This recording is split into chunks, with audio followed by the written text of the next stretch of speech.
You have to be careful who you let represent you and how and why, because there's reasons why people have licenses. In the state of Texas and most other states, we have to be bonded and insured as well. This started with a fire at an apartment building in Washington. The owners brought in a public adjuster named Paul Moreland to help settle the insurance claim. They went through appraisal and got another $188,000. But it turns out Moreland did not have a license during most of the claim. On top of that, he picked his best friend and former business partner to act as independent appraiser and didn't tell anyone about it. The insurance company sued, and the court said Moreland committed fraud.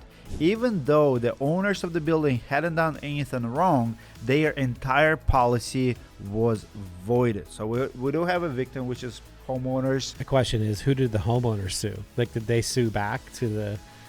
Is that how that would work?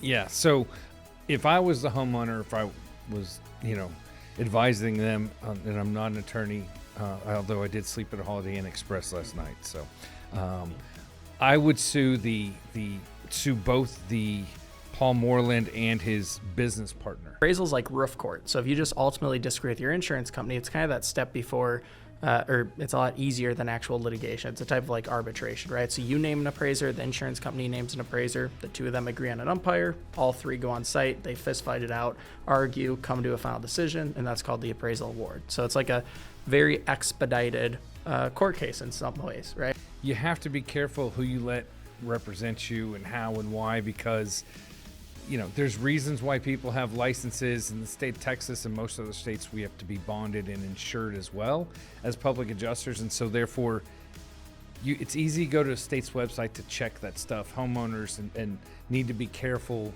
to ensure that who they're hiring is somebody they actually want to hire and bring aboard. Especially on the claims that are a couple $100,000, something as big as fire. Small homework, checking licenses does not go a long way. It'll save you a lot of headaches.